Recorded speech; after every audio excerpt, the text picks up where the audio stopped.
Hello students, आज हम अपना 12th क्लास का फर्स्ट यूनिट स्टार्ट करेंगे और हमारी जो पहली यूनिट है वो है रिप्रोडक्शन। रिप्रोडक्शन में हम इसमें ह्यूमन रिप्रोडक्शन के बारे में भी पढ़ते हैं और प्लांट रिप्रोडक्शन के बारे में भी पढ़ते हैं। तो आज हम स्टार्ट करेंगे ह्यूमन रिप्रोडक्शन से। ये हमारा एनसीईआरटी की बुक में 3rd चैप्टर है ह्यूमन रिप्रोडक्शन।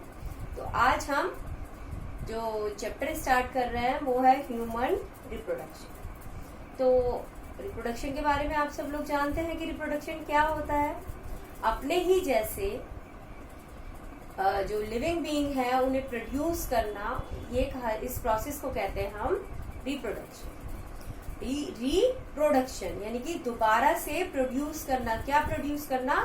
अपने ही जैसे लिविंग बीइंग्स को, इसे कहा जाता है रिप्रोडक्शन। अब हम ह्यूमंस की बात करें तो ह्यूमंस के अंदर क्या क्या क्वालिटी होती है। पहले हम ह्यूमंस की क्वालिटी के बारे में जान लेते हैं।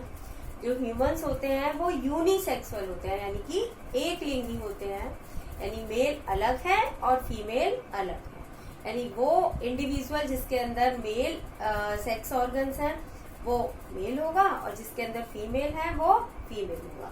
यानी एक पर्सन के अंदर केवल एक ही तरह के सेक्स ऑर्गन्स पाए जाएंगे। तो ह्यूमंस कैसे होते हैं? यूनिसेक्सुअल यानी कि एक लिंगी होते हैं। इसके अलावा जो ह्यूमंस हैं उनके अंदर सेक्सुअल डायमॉर्फिज्म पाया जाता है। सेक्सुअल डायमॉर्फिज्म यानी लैंगिक विरूपता। यानी कि अगर हम फिजिकल अपीयरेंस देखें मेल की और फीमेल की तो हम अलग अलग उन्हें पहचान सकते हैं कि this is the male and this is the female. यानी जो उनका बाहरी रूप होता है मेल और फीमेल का वो अलग अलग होता है और हम उन्हें देखकर जान सकते हैं कि ये मेल है, ये नर है और ये मादा है, या ये मैन है और ये वुमन। इसके अलावा जो ह्यूमंस हैं उनके अंदर जो रिप्रोडक्शन होता है वो केवल सेक्सुअल रिप्रोडक्शन होता है, यानी केवल लैंगिक जनन उनके अंदर होता है। अलैंगिक जनन जैसी क्रिया मनुष्य के अंदर नहीं पाई जाती है। इसके अलावा जो मनुष्य है वो कैसे होते हैं? विविपेरस होते हैं, यानी कि जरायुज, यानी कि वो शिशुओं को जन्म देते हैं। गिविंग बर्थ टू बेबीज, वो बेबीज को बर्थ देते हैं, वो एग लेइंग नहीं होते हैं। तो हमने ह्यूमंस की क्या क्या क्वालिटी पढ़ी रिलेटेड टू रिप्रोडक्शन। रिप्रोडक्शन से रिलेट ह्यूमन के अंदर क्या क्या चीजें पाई जाती है। ह्यूमंस एक लिंगी होते हैं, उनके अंदर लैंगिक विरूपता पाई जाती है, उनके अंदर केवल जो रिप्रोडक्शन होता है सेक्सुअल होता है, यानी कि लैंगिक जनन पाया जाता है, और वो जरायुज होते हैं। तो ये ह्यूमंस के अंदर पाई जाने वाली कुछ क्वालिटीज हैं। अब जब हम रिप्रोडक्शन की बात करते हैं तो रिप्रोडक्शन को हम कई चरणों के अंदर पढ़ते हैं। तो पहले हम जान लेते हैं कि वो कौन कौन से चरण हैं जिनके बारे में हम डिटेल में पढ़ेंगे। तो आज हम पहले जान लेते हैं कि इवेंट्स ऑफ रिप्रोडक्शन या स्टेप्स ऑफ रिप्रोडक्शन। तो पहला स्टेप होता है गैमेटोजेनेसिस। गैमेटोजेनेसिस को हम हिंदी में कहते हैं युग्मक जनन।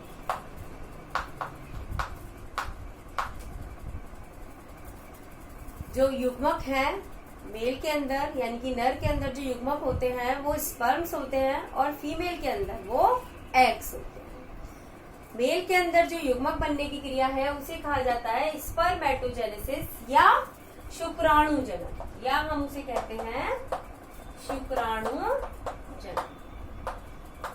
और फीमेल के अंदर जो एग बनने की प्रोसेस है उसे कहा जाता है oogenesis या अंड जनन। तो जो युग्मक जनन की क्रिया है वो मेल के अंदर कहलाती है स्पर्मेटोजेनेसिस, फीमेल के अंदर कहलाती है oogenesis। और जो युग्मक होते हैं गैमेट्स होते हैं वो कैसे होते हैं? हैप्लॉइड होते हैं, यानी उनके अंदर क्रोमोसोम का केवल एक ही सेट पाया जाता है। और बनते कैसे हैं? ये मियोसिस की क्रिया के द्वारा बनते हैं। आपने 11th क्लास के अंदर चैप्टर पढ़ा था मियोसिस माइटोसिस। तो जो युग्मक बनते हैं, जो युग्मक जनन की क्रिया है वो कौन से विभाजन के द्वारा होती है? अर्धसूत्री विभाजन के द्वारा होती है। यानी गैमेटोजेनेसिस जो है वो किसके द्वारा होती है? मियोसिस के द्वारा। और गैमेट्स कैसे होते हैं हमारे, हैप्लॉइड। दूसरा स्टेप है इंसेमिनेशन। इंसेमिनेशन को हम हिंदी के में कहेंगे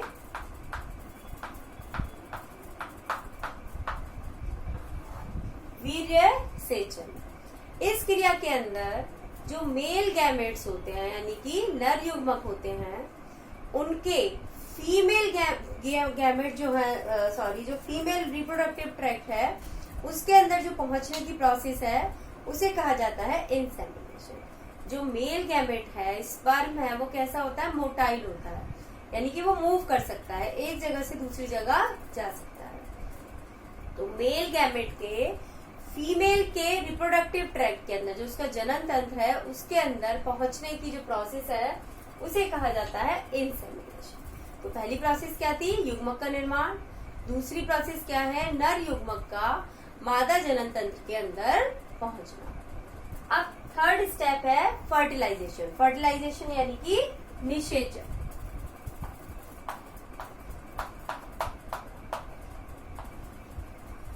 निषेचन की क्रिया में मेल और फीमेल गैमेट आपस में फ्यूज हो जाते हैं, जिससे जो स्ट्रक्चर बनता है उसे कहा जाता है जाइगोट। और जाइगोट कैसी स्ट्रक्चर होती है, डिप्लॉइड स्ट्रक्चर होती है, क्योंकि जो हमारे स्पर्म थे वो भी हैप्लॉइड थे, एग्स थे वो भी हैप्लॉइड थे, और दोनों आपस में मिले से क्या बन गया, जाइगोट बना। और जाइगोट कैसा होगा, n+n यानी कि 2n। ये हमारा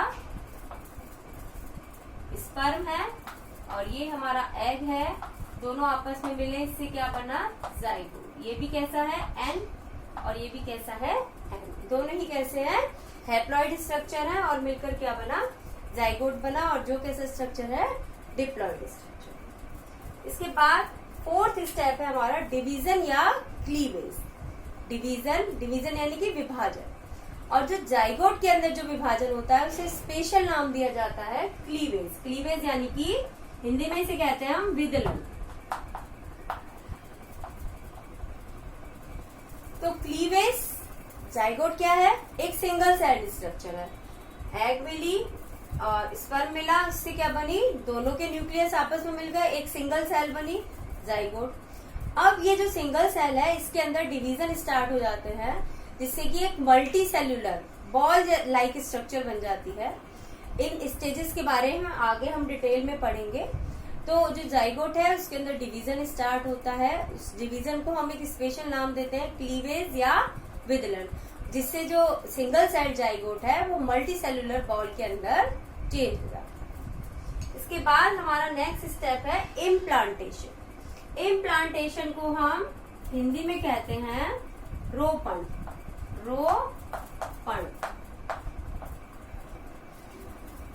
अब जो जाइगोट बनता है वो हमारा बनता है ओविडक्ट के अंदर, अंडवाहिनी के अंदर बनता है। लेकिन जो भ्रूण है उसका विकास कहाँ होता है, गर्भाशय यानी कि यूट्रस के अंदर होता है। तो ये जो जाइगोट, डिवाइडिंग जाइगोट है, जो डिवाइड हो रहा है जाइगोट, ये धीरे धीरे किसकी तरफ जाता है, गर्भाशय की तरफ जाता है। और जो गर्भाशय की दीवार है वो पहले से ही तैयार होती है इस जाइगोट को अपने अंदर सेटल करवाने के लिए। जाइगोट की दीवार कैसी हो जाती है, बहुत मोटी हो जाती है, उसके अंदर ब्लड की सप्लाई बहुत बढ़ जाती है, और ये जो डिवाइडिंग जाइगोट है वो जाकर उसके अंदर सेटल हो जाता है, जिससे कि उसको न्यूट्रिशन मिल सके अपनी मदर से और उसके आगे का डेवलपमेंट हो सके।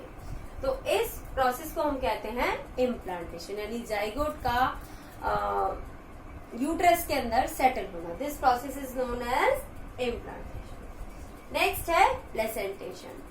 अब जैसे जैसे जो जाइगोट है वो डिवाइड होता है और धीरे धीरे उसके अंदर और डेवलपमेंट स्टार्ट होते हैं, तो जो जाइगोट जो यूट्रस की दीवार है वो सफिशिएंट नहीं होती है कि वो उसको पूरा पोषण प्रदान कर सके। तो अब मदर और जो हमारा एम्ब्रियो है उसके बीच में एक कनेक्शन की जरूरत होती है, जिससे कि डायरेक्ट उसको जो न्यूट्रिशन है मदर से मिलता रहे। ग्रोइंग एम्ब्रियो को जो न्यूट्रिशन है वो मदर से मिलता रहे। तो इस प्रोसेस को हम कहते हैं प्लेसेंटेशन। और प्लेसेंटेशन यानी कि अपरा निर्माण। प्लेसेंटा प्लेसेंटा कनेक्शन होता है मदर के और एम्ब्रियो के बीच में, और इस कनेक्शन के थ्रू जो मदर है उससे जो फीटस है उसको ऑक्सीजन मिलती है, उसको न्यूट्रिशन मिलता है, और जो उसका वेस्ट होता है वो मदर की बॉडी के अंदर आ जाता है। तो इस प्लेसेंटा का निर्माण होता है और इस प्रोसेस को कहते हैं हम प्लेसेंटेशन। इसके बारे में भी हम डिटेल में पढ़ेंगे।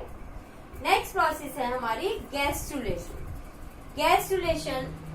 गैस्ट्रुलेशन की प्रोसेस आप लोगों ने 11th क्लास में भी पढ़ा था कि जो एनिमल्स होते हैं उनके अंदर 3 जर्म लेयर पाई जाती हैं, एक्टोडर्म, मेसोडर्म और एंडोडर्म।